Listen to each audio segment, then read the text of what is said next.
You ever seen a storm lose its power the moment the winds die down? That's what happens when a narcissist realizes you don't care anymore. No reactions, no fear, no emotional energy, just silence, and that silence shakes them more than any scream ever could. The first thing that hits them is the loss of control. For a narcissist, control isn't something they want. It's the foundation of how they relate to others. They study you, learn your triggers, understand what makes you smile or cry. They build a psychological playbook tailored specifically to you. Praise, guilt, fear, charm, and even silence become tools to manipulate you. What they call love is really possession, wrapped in the illusion of affection. And once you step away mentally, emotionally, and spiritually, the power they once held starts to crumble. To them, control is validation. If they can make you chase them, argue with them, or hate them with passion, they feel alive. Your reactions feed their ego. Your confusion feeds their superiority. As long as they can get a rise out of you, they believe they still matter.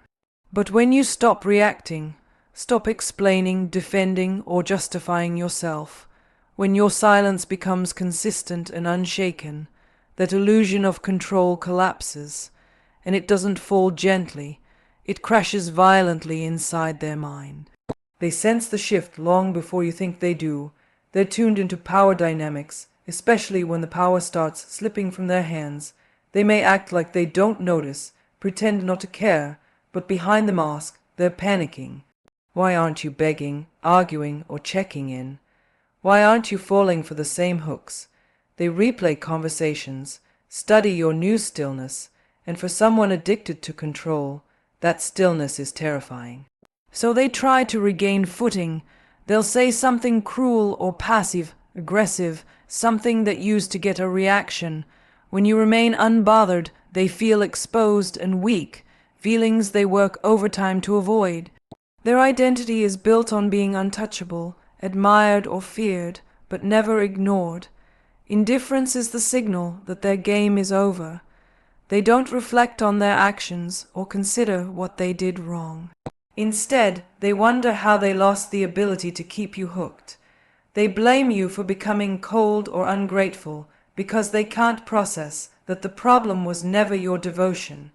It was their exploitation of it. To protect themselves, they rewrite the story, making it seem like they were the one who walked away. They pretend nothing is wrong. They flaunt new relationships, new achievements, or a sudden burst of joy, all in an attempt to trigger jealousy or doubt. But it's just theater, a performance meant to regain control over how they're perceived. They can't control you anymore, so they try to control the narrative. What they don't understand is that once someone truly stops caring, they've already grieved the relationship. The false hope and emotional abuse have already been mourned.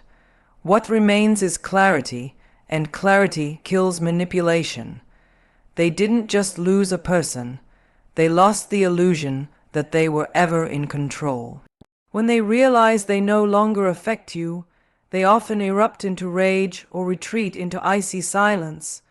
Both are defense mechanisms meant to punish you for detaching. Narcissistic rage isn't normal anger, it's explosive, disproportionate, and unpredictable. It comes from a deep wound of perceived rejection. When you stop reacting, they experience what psychologists call a narcissistic injury, a blow to their fragile self-image. That injury burns, and instead of facing it, they project it outward. You become the target. You'll hear harsh words, see irrational outbursts, or face character attacks meant to hurt you deeply. But the goal isn't just to cause pain, it's to shock you back into engagement. They don't care if you cry or scream. Any emotion means they still have you.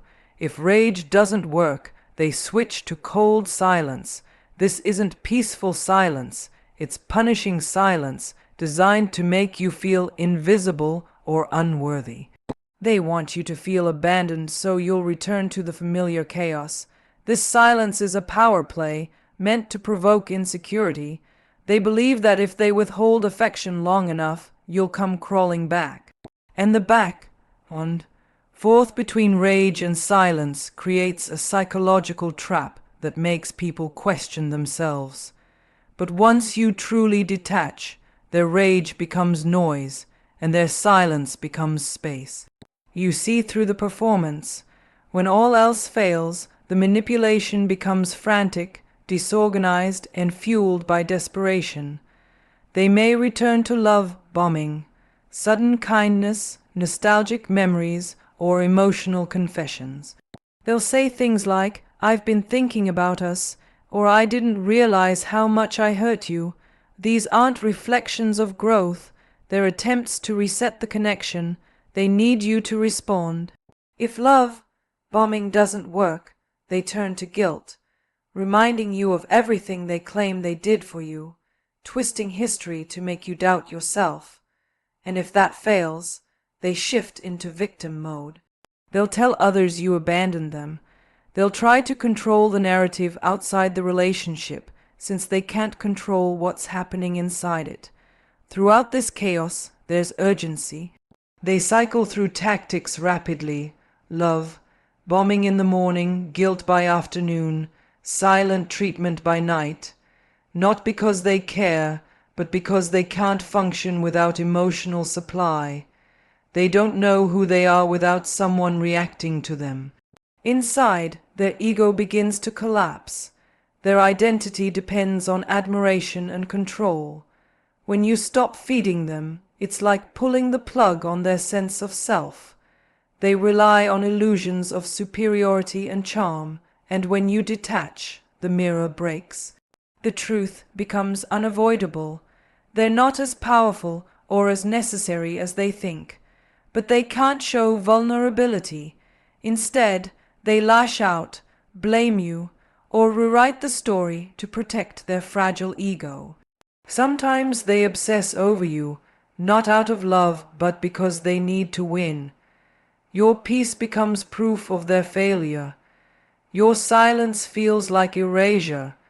And for a narcissist, emotional irrelevance is one of the most terrifying experiences they can face. So they often look for new supplies, someone new to impress, manipulate, or use to fill the void your detachment created. They choose new partners not out of compatibility, but out of availability. They will often present themselves as a victim to gain sympathy and admiration. And while they chase new supply, they may still watch you from a distance, checking if the door is still open, but none of this heals them. It only repeats the cycle, the root issue. Their inability to form genuine emotional bonds remains untouched. Eventually, the new person sees the mask slip just like you did. When a narcissist realizes you don't care anymore, they face the one thing they fear most: the loss of control. Control is their currency, their grounding, their identity. When their manipulation stops working, when your emotions no longer revolve around them, it feels like standing on sinking sand. They may provoke you, compliment you, criticize you, or warn you that you'll never find someone like them. Every move is engineered to make you react, because to them, even anger is power, but silence strips them of everything. Silence tells them they're no longer the center of your world, and to someone who needs constant validation, being reduced to background noise is unbearable. So they watch, they wait, they hope for a crack in your armor, because nothing haunts a narcissist more than the one person they can no longer control.